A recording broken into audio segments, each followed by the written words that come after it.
Good morning, everyone. Welcome to So Dramatic, where we're bringing fantastic ideas to life.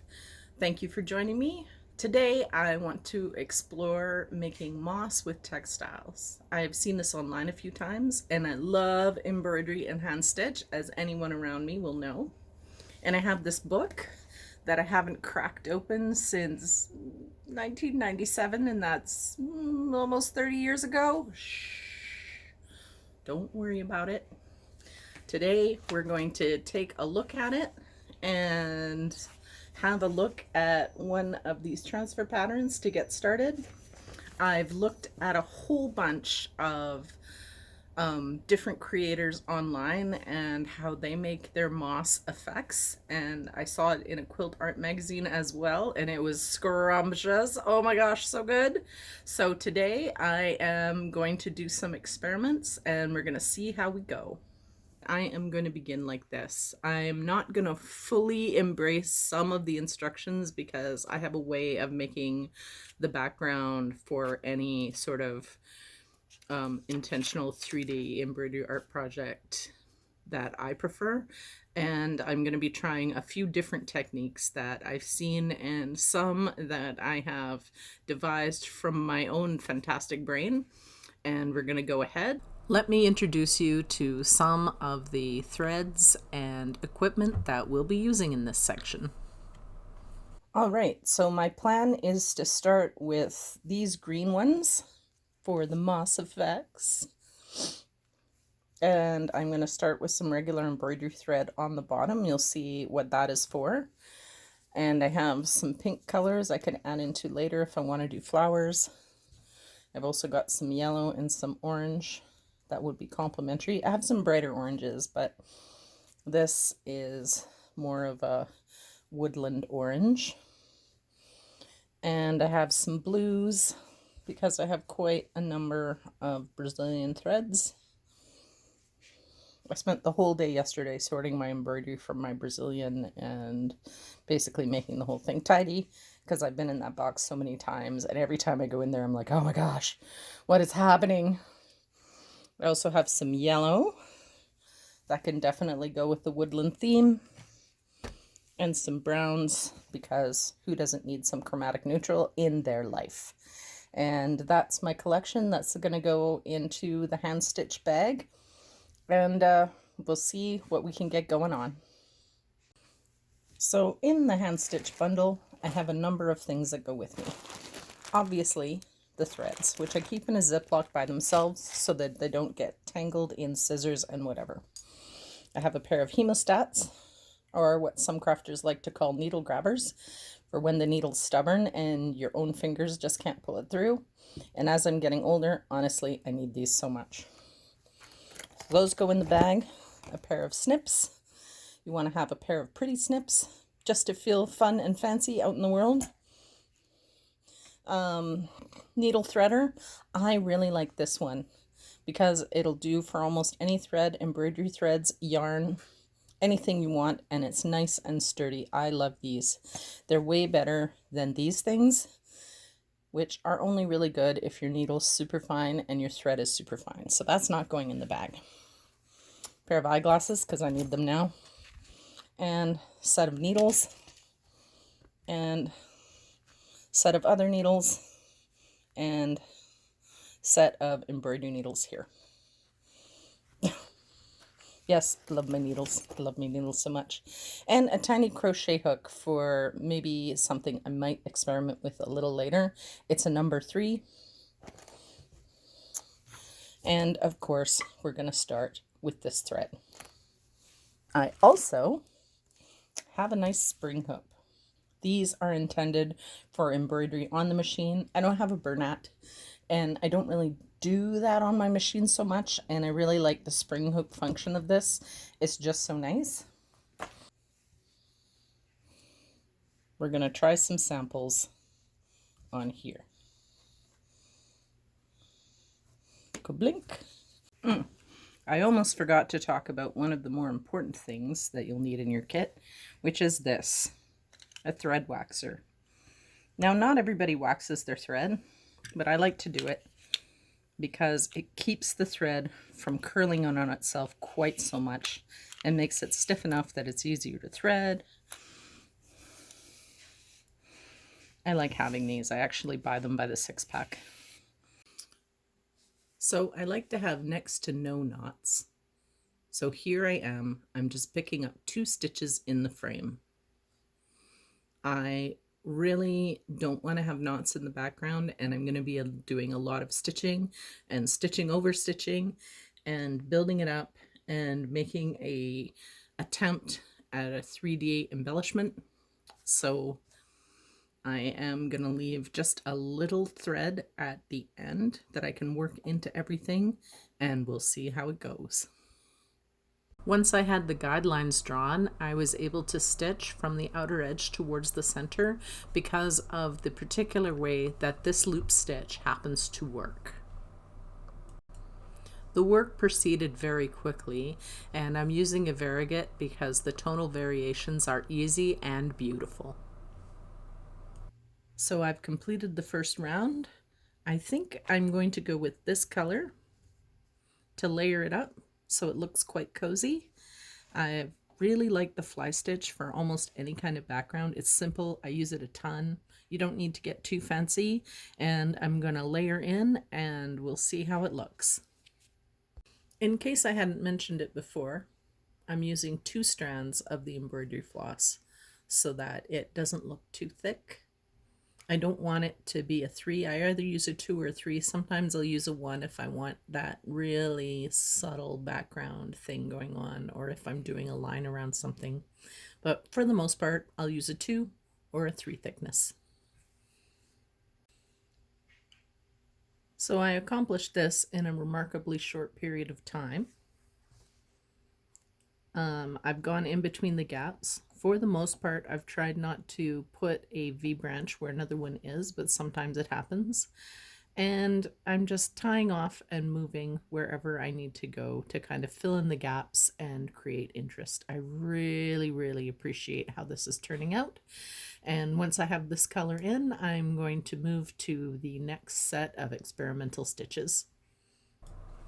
Using a couple of different kinds of variegated green threads, I went around and did the first section of moss knots. Now that I have the first round of bullion stitching done there, I want to try and use some of this. I found it in an estate sale with the Brazilian thread a number of years ago. They sold me the whole box for like 10 bucks. And this has a little bit of sheen on it, and it's almost like silk. It's similar to the Brazilian threads I'm going to use in other parts of the flower, but I want to see how this one will respond to the bullion stitches being added to the existing piece. All right, so I put some more stitches in this thing with the other yarn, this stuff here. And I'm not so sure I like how it turned out. You can see them there. They're much bigger and thicker. I had to pay far more attention when making them, or they would start to screw up and have big loops like this one over here. But overall, I think they're all right. They're much, much bigger than the original stitches. So I think I'm going to put in either another color and or another kind of thread and try out a new batch on top of this. Using the Brazilian thread was quite good.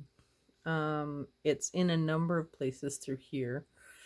It bears close resemblance to the DMC thread. Once it's in, it just has a shinier texture. But one of the things is, compared to the last thread for sure that I put in there, it makes a nice, predictable, solid knot. It's actually easier to work than normal cotton, and it maintains a knot that's beautiful. I could also bring it up through some of the loops. I'm going to do the same thing with this one, where I can bring it up through part of the loop that's sticking out in a way I don't like and tack it down more firmly. I have one in here, I think here, that's done that way, and I really, really like the effect.